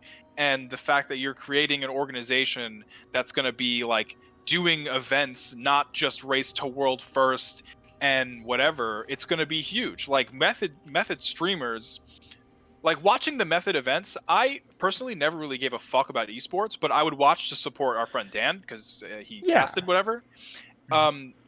But it's not like it's the esports play, like the players and like the people running it. Like, I just feel like they were just like disconnected. Stay Safe said, cogs in a wheel. Yeah. Like, it's not like they were entertaining. Yeah. They're just doing it to win, and then they're gonna turn off and unsub from the game, which they have done. So it's just like Pogo, like, right? Yeah. Like, race to world first, Pogo. Like, who gives a fuck? I think Complexity did it much better. I think they had a much better race to world first, even though they had way less viewership. Complexity and Limit, because they like it felt more personal and like I guess not personal but personable, right? It felt like they were like they really cared about this stuff, right? They like I know the people who like were rating in Method, they cared about WoW too, but I feel like they cared about winning. You know, they just wanted to get another world first and call it a day and clock out and cash out. But I feel like Complexity, they wanted it more because they won. You know, they tried harder. THG is and the people in that they actually like are like entertaining people. Right, Matt. Like, if you ever watch like a limit maximum stream, he's super fucking funny. Like, he's so funny, and like THG is such a troll. Like, and like when I look at some people in other guilds, it's like they like you just watch them do plus 30 keys, and they're just sitting here like this. Thanks for the sub. Yep. Thanks for the sub. And like, if that's what you want to watch, fine. You know, there's a market for that.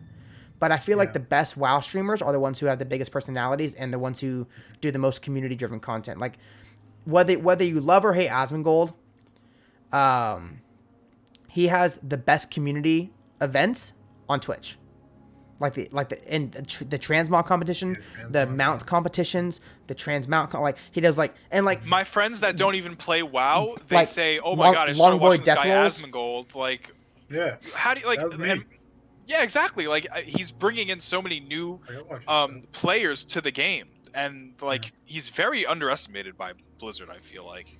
Well, you know what I mean? Blizzard is. I wouldn't say that Blizzard is not. Blizzard's not a fan of Asmongold, but his character is so outlandish and vulgar and like out of left field. Sometimes you have to be when you're screaming and yelling about the problems of the game and to a wall. Well, yeah. Right? But Blizzard wants to maintain an image. Mm-hmm. He needs to put his foot down on the toxicity in the chat in his community. I think he does. He does. I think the toxicity you're seeing in chat aren't his like true fans. Maybe they are his fans, right? But I don't think that's like the core of his community. And it's hard whenever you have 80,000 people in your chat, you're gonna have some bad eggs. And unfortunately, people look for the bad eggs more than they do the good eggs. That's like going to like Yelp. That's like going to Yelp and looking at restaurant watched that reviews. Hazel video, and then some like people were saying stupid shit about Hazel, and then he just like paused the whole stream. Oh yeah. To talk shit to not to talk shit, but to defend Hazel. Yeah.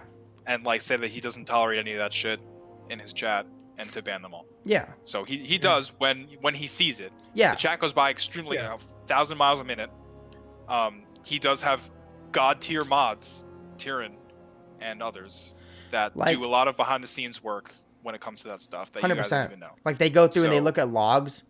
Like, if they feel like someone's being bad, they'll look at logs, and if sometimes like those messages, and like obviously you have like auto mod, like it'll catch like a word and it'll ban it like automatically.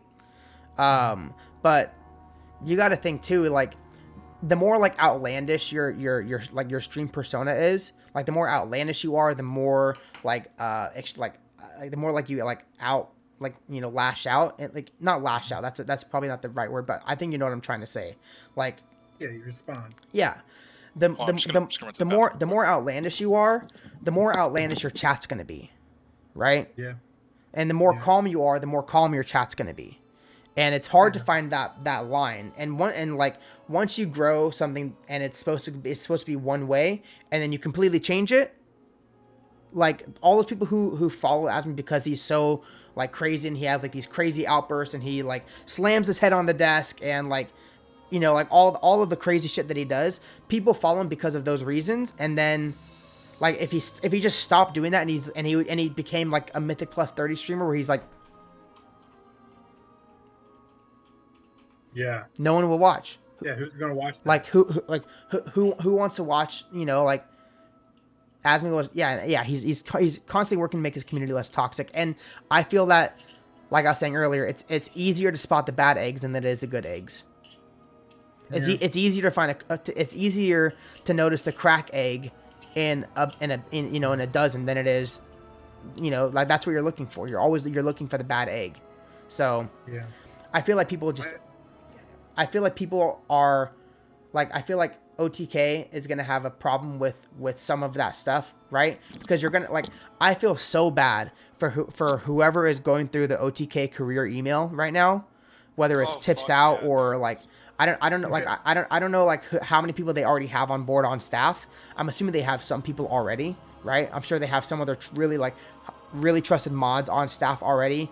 That's what I'm worried about. I hope my email isn't like drowned by like Spurgy, of course. You know what I mean? Yeah. So like I feel like other qualified people. They're gonna have to like sort through a sea of trolls to find 5 good people to hire, you know? Mm-hmm. And it's, you know, like that's no matter how, it doesn't matter like how good of a community you have, you're still gonna have idiots. Yeah. Like I feel like people just like don't understand that. People don't understand the internet. Yeah. I think it's like, you know, the anonymity gives 100%. people power to do things that they wouldn't do in person, and his chat is so big. But personally, I'm really excited about OTK as well, because I think, you know, even now when I was like doing stuff for BFA, I would go on YouTube, I would look up enhancement Johnny tips, or like or like hunter tips, or like stuff I didn't know, or like covenant abilities, and I would be looking at it, and eventually, even though I wasn't playing that much, there were certain content creators that I was starting to get drawn to more than others. I would be like, see that guy's video, and I'd be like, oh, I saw his other video, so like, boom, I'll hit him up. Right? Yeah. You know, because I know what's being offered there. So the content creators, I think, are always the face of the content that they're creating for. 100%. And so I'm excited about OTK because, yeah, it's like I learned all this stuff about Method and all the shit they went to, and I was like, wow, that I'm not a fan of them. But I also was never a fan of them. Yeah. Because like the stuff they did, it was just like it wasn't interesting enough to catch your attention. It never like piqued me. There's and, like with Asmongold, like I didn't even I would sometimes watch his transmogs when I wouldn't even be playing WoW. I'd be like, exactly. Why am I watching this? And also like and like they also like they're gonna, I feel like this org is gonna like transcend WoW, you know what I mean? Like they said they want to do like a lot more IRL content. Like they're doing an IRL Halloween transmog comp. Like that's amazing. And I think they're probably gonna do stuff with PoE and just like other games. And when Ashes of Creation comes out, forget about it. Forget about it. So well, and here's like, and like what's really, they're like what OTK honestly reminded me of. I don't know if anyone here is like Call of Duty fans, you know, like, but Optic Gaming. I don't know if you ever heard of Optic Gaming. They were like they're like y'all know who FaZe is, right? Like FaZe Clan. Okay, so if you're not like a Call of Duty kid, like I like playing Call of Duty. I still like the game. I just don't really ever play it. But like Call of Duty, like whenever like it was at like its peak, like Optic Gaming was like the king of Call of Duty. They started out as a YouTube channel where they only did like sniping montages. Like, it was like quick scope sniping montages, and that's all they did. And they would like do like 1v1s, and it basically started out like, it almost started out like a gang where like if you lost, if you like lost, like if someone challenged you to a 1v1, you always had to do it. And if you lost, then you're out of the guild. Like, you're basically out of the guild, right? Like, you could not lose. So they only had like literally the best people on there, and they started making content, and then they made an org about it. And then they made an organization, and then they made an esports team, and then they started winning, and then but like, what drove them to be super successful was the story. Devin Nash compared OTK to 100 Thieves. You know who the CEO of 100 Thieves is? Nadeshot. You know where Nadeshot was on? Optic Gaming. He was like he was like an OG of OG. You know? Yeah. He joined on. I think he joined. He was like when he was like 16 or 17 or like young. Maybe 18 years old. But the content is what's gonna propel them to be super successful. The story. That's what. Also Rip Optic. Now they got bought out. But apparently the owner bought them back. But anyways, that's not important. But I wanted to tie this in with WoW with OTK because you have literally a content powerhouse. Those. Yep. I think it's 5 people: Asmongold, Sfan, Tips, Rich, and Miz. Just Miz and Asmon and Sfan, and like all 5 of them. They are content gods. Like, they know exactly what content to put out. They know exactly how to tell a story. They know exactly how to make something exciting and fun. I'll say Tips shouldn't be there. Tips is like a super smart businessman. What do you mean he shouldn't be there? Like, a lot of people hate on Tips for no fucking reason. It's because people are stupid. Yeah. But like, he literally made a Tips is smart as fuck. And also like, so Tips made like the classic Duelers League, and like by himself with a couple help from other people, you know? And he has super big like organization brain. So he's completely giving up streaming just to do this full time. Like, he's done streaming. He's gonna organize that all time. Yeah, and he brought $50,000 to the CDL. That's huge. One guy for a 15-year-old game, for a dueling tournament. You know, like. People underestimate him, and like, people are like, oh, well, why is Mizkif there? Have you ever watched a Mizkif stream? It's literally the funniest thing I've ever seen. Like, I watch his YouTube videos like they're Netflix. I have never laughed so hard in my life watching like a YouTube VOD ever. Yo, exactly. So like, the fact that there are 5 insanely talented content creators, and they're building an organization based on content creation. There's no way that it can't do well, you know? Like, it's basically a guaranteed win. That's my thought process on it. I don't know if y'all agree or disagree, or I don't know. I agree. I agree. I think it's gonna bring. Like I said, I think it's gonna bring more people to the game, to WoW, to other games, and I think it's also going to. I really do hope they also branch out, because I know in the gaming community, at least, I feel like WoW has always kind of been on this island, right?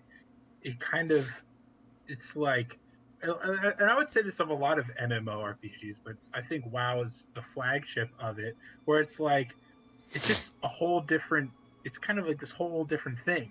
You know, I used to always give Adam guff, because it's like, it's like, oh, let's do this, let's do that, let's do this other thing, and be like, oh, like, I want to do WoW, right? And I didn't get it when I was younger. I just want to play WoW, dude. I don't want to go outside. I just want to play WoW. True, dude. And I was like, why don't we play Halo? It's like, no, I'm playing WoW. Like, I want to do this. And I think it's like, because WoW is very complete, like, you know, and it kind of is all, you can get lost in it, right? And it goes on forever, right? Like, I would play like Elder Scrolls or Skyrim or other games, and then eventually they'd end, and I'd move on to a different game. It's not the case for WoW, right? Yeah. Like, WoW doesn't end. It's an always evolving story.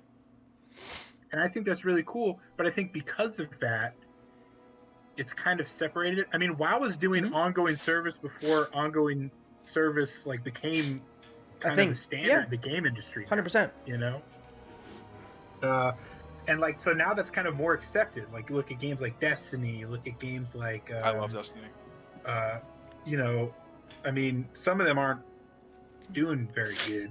You know, like some of those games, those live service games, Anthem. I mean, dude, that game. I knew that was gonna be bad. I knew that. I played the beta and that was it. I never played it again. Apparently they fixed a lot of stuff that was wrong with it. But like, to me, you can only release a game one time. Yeah, 100%. Only once. You only get So true. You only get one chance to make. That's why I'm so fucking happy they delayed Shadowlands. Yeah, I'm so but fucking happy. I'm happy that they delayed it. But are they going to make the right decisions while it's delayed? That's another thing that you got to think about. And that was a really important decision. I remember when I was playing through BFA and I would drink water, I would be like, dude. He did his homework. Yep, they fucking nerfed water. Oh my gosh, like Such bullshit. so stupid. Like sometimes like they make really really dumb decisions on what they decide to nerf. It's like why? Like what is why? Like why are you focusing on water? I feel like a lot of times Blizzard are like the fucking chaperones at the school dance telling you to not get too close to your dancing partner, right? That's exactly who Blizzard is. Yeah. Oh, you like this too much? Oh, no. Arm's length. Yeah. No. Arm's length. 6 feet apart. WoW gets released every expansion, then gets fixed every couple months after that. Well, you're basically get a new game every patch because everything changes. Like, yeah, I guarantee the Covenant iteration that we have at launch will be completely different by 9.1. Well, think about it like this: 100% different. If you don't like the fact that you're basically getting a new game every like with 100 different new systems in every expansion, what systems would you like to keep in, right? Like I think the best what made me so excited about BFA was the fact that they marketed it like it was going to be Legion 2.0. Mm-hmm. They marketed it like in the sense that like Ian fucking said straight from his mouth, there are a lot of things from Legion that we like, and a lot of those things we're gonna take into and they into took BFA. Nothing.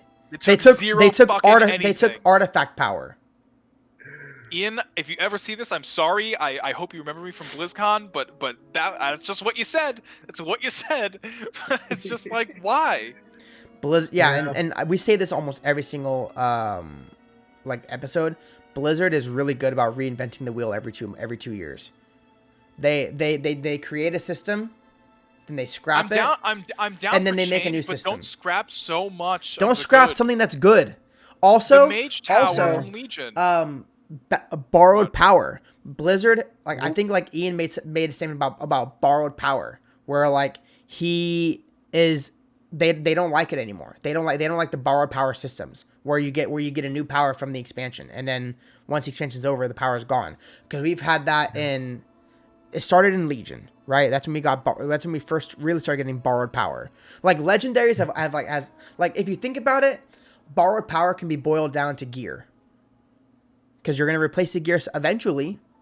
You know, you're gonna get a new sword. You're gonna get a new legendaries. Like back in the day, like Warglades of Azeroth. Like that's a borrowed power, right? Set bonuses, borrowed power. You're gonna replace it eventually, but they keep putting in borrowed power systems.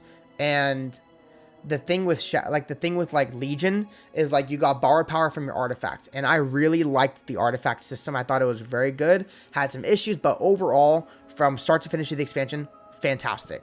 You got a really cool weapon, and it was fun, and you got a cool ability, and you got to upgrade it, and then they completely got rid of it. And now you get the neck, and then you power it up, you make it super strong, and then you get rid of it. And then now you're going to get Covenants. You power it up, you get super strong, and then guess what? Next expansion, they're going to get rid of it.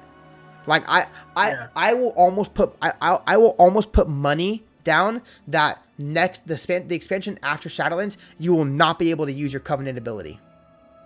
100%. Why would you?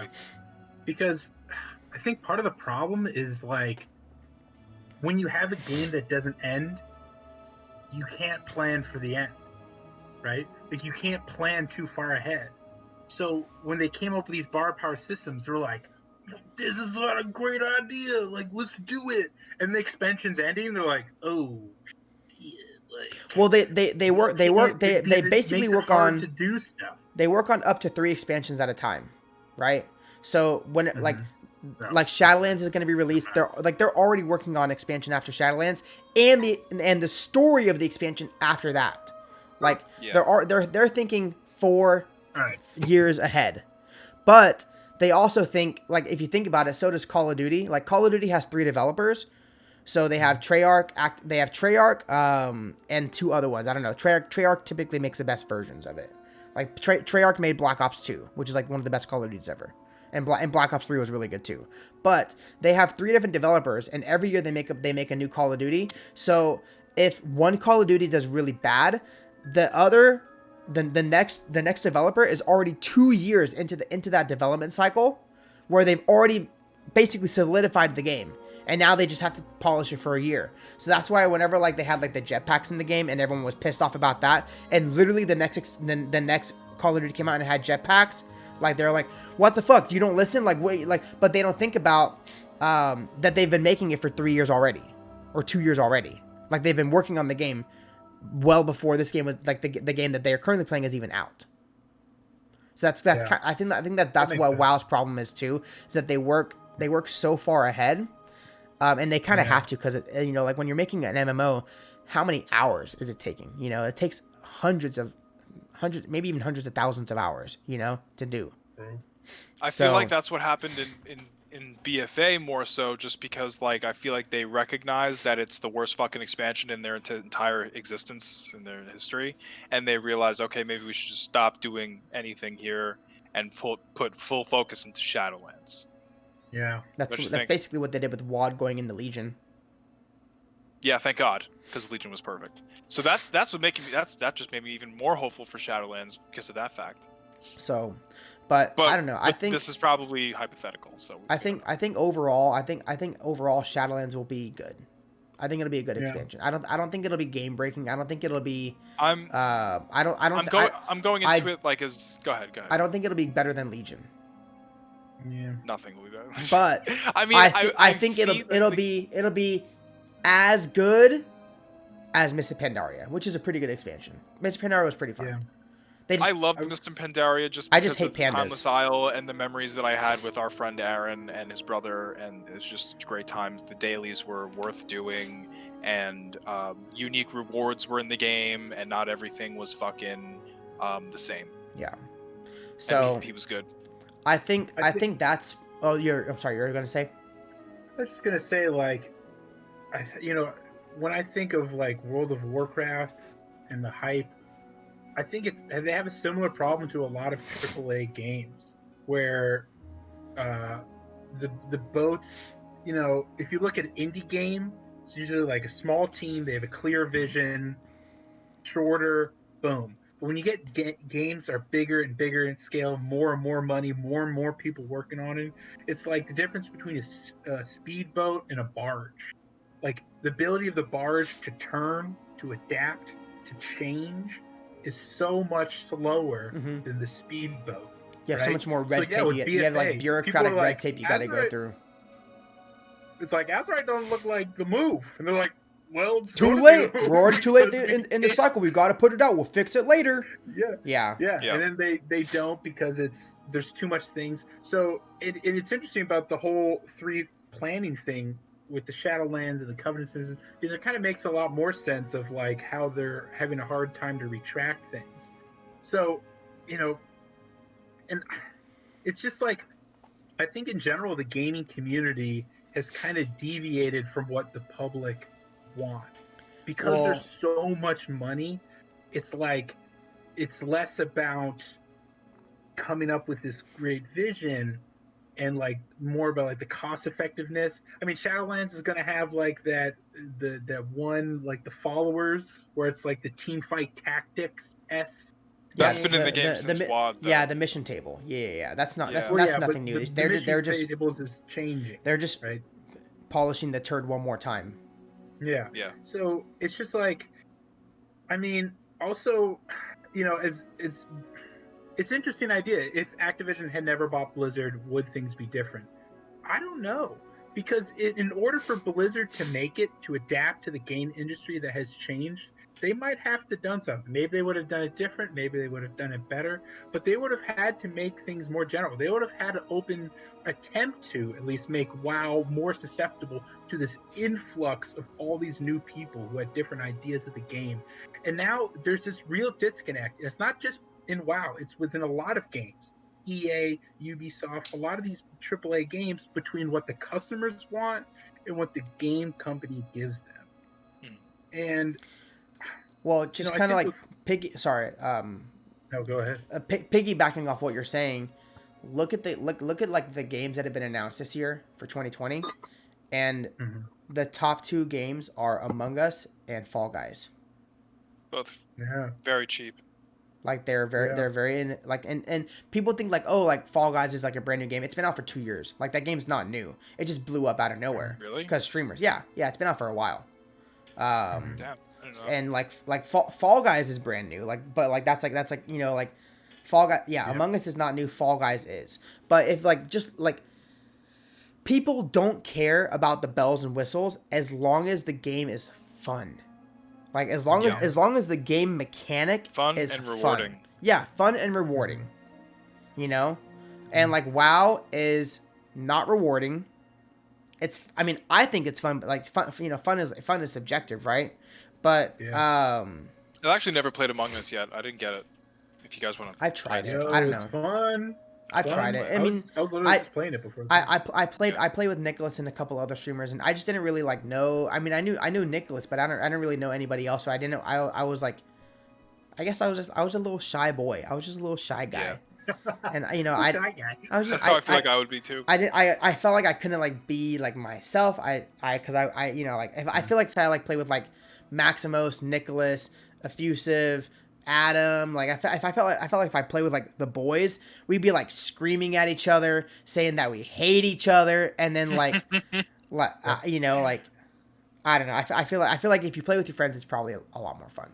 But sure. But that's pretty much with any game. But I think we're getting about to wrap it up, and the last question is always, what are you most excited about going into Shadowlands? So, Emmett, what are you most excited about going into Shadowlands, dude? I'm excited about the thing that made me excited about BFA. I'm excited for the questing, honestly. Just and the story. Characters. And the story. And I don't know. I mean, like, here's the thing. To be honest, you know, COVID hit me hard. I had this whole life plan for the next 2 COVID years. hit. Listen, brother. Corps. Oh, man. Now I have, like, nothing but free time. So I could potentially get lost into WoW. I think it would be fun.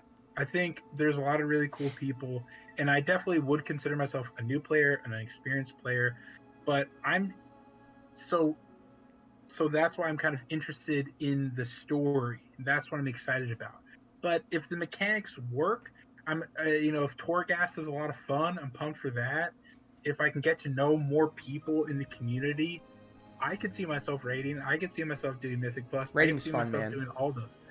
You know, make a character on Illidan. Yeah, that's we're all Illidan do Horde. We'll all level together. We'll do dungeons together. It'll be fun as fuck. Yeah. Sweet. That'd be awesome. Yeah, it's gonna be good. Cool. So, what do you think you're gonna level tomorrow? Man, I don't know.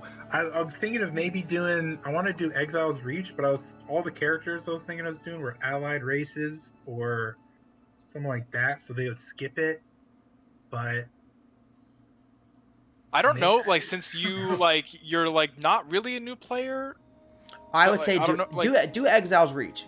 Do Exile's Reach. Well, I also I was gonna ask like where you think you're gonna level like expansion wise if you're able to choose your expansion, because I don't know if he will be able really to qualify as a new player. He technically played through BFA by boosting. Yeah. I want to do Legion. From what you guys said, I want to do Warlords and Pandaria. I was thinking of doing like the more recent ones first, and then maybe later on doing the older ones. I feel while the leveling change is good, I feel that they should go back and revitalize Burning Crusade and Wrath of the Lich King leveling. Same, dude. Because like Mr. Jim leveled a character through every single leveling zone, right? Start to finish, 10 to 50. And it's literally double the time to level through Wrath and Burning Crusade. Just because like Burning Crusade is actually the oldest content in the game now. Yeah. Like even like the classic zones are newer than Burning Crusade because they got revamped in 2010 with Cataclysm. So like they really need to revamp Burning Crusade and Wrath of the Lich King content. 1,000%. Yeah, I'm not planning to go anywhere near Burning Crusade until they actually like say it's a little better.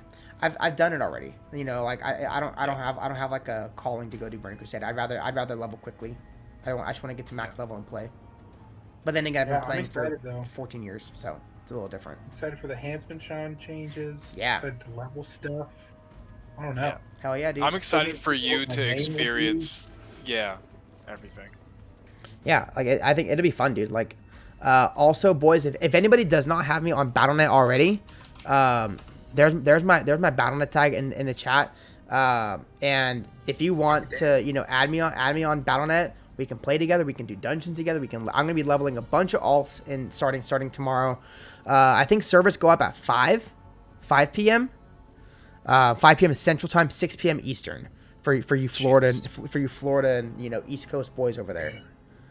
So tomorrow, I'm like, I don't think we're gonna have like the Scourge invasion tomorrow, which I'm kind of sad about because I think they could still do it and then just like turn it off and then turn it back on right before the expansion comes out. But we'll see. Yeah. But boys, thank you for tuning in to this week's episode of PUGCast. Thank you guys for coming. Sorry that we went absent last week, but we are back. Next week we have Dame Mephisto, the warrior leveling god, the 100% of all warrior plate, 100% of every single one-hand sword in the game. He is an actual WoW savant. He's actually one of the lead helpers for Azeroth Autopilot. So basically the add-on that tells you the fastest way to level, he helped make that. He does the leveling for them. He tests it out. So the stream will continue after PUGCast. I need to pee and I need to get a little drinky drink. I need to get a little water. And we're going to continue playing some WoW. If anybody wants to run Legion content, we're going to be doing Legion raids. So if you want to get some sick-ass transmog from Legion raids on Horde, hit me up, baby. So let's do this. I do, but I have to go to sleep. I have to go to bed. I'm a grandma. I got to wake up at 5 o'clock in the morning. Dude, Adam, you're unemployed. Hey, listen. I mean, so am I, though. That doesn't mean I don't have videos to make, okay? I have a YouTube channel. It's got 2,000 subscribers. Wow, hey. Come on now. That's pretty good, dude. Hey, guys, everybody, you should subscribe to my YouTube channel if you haven't already. Yeah. Do it.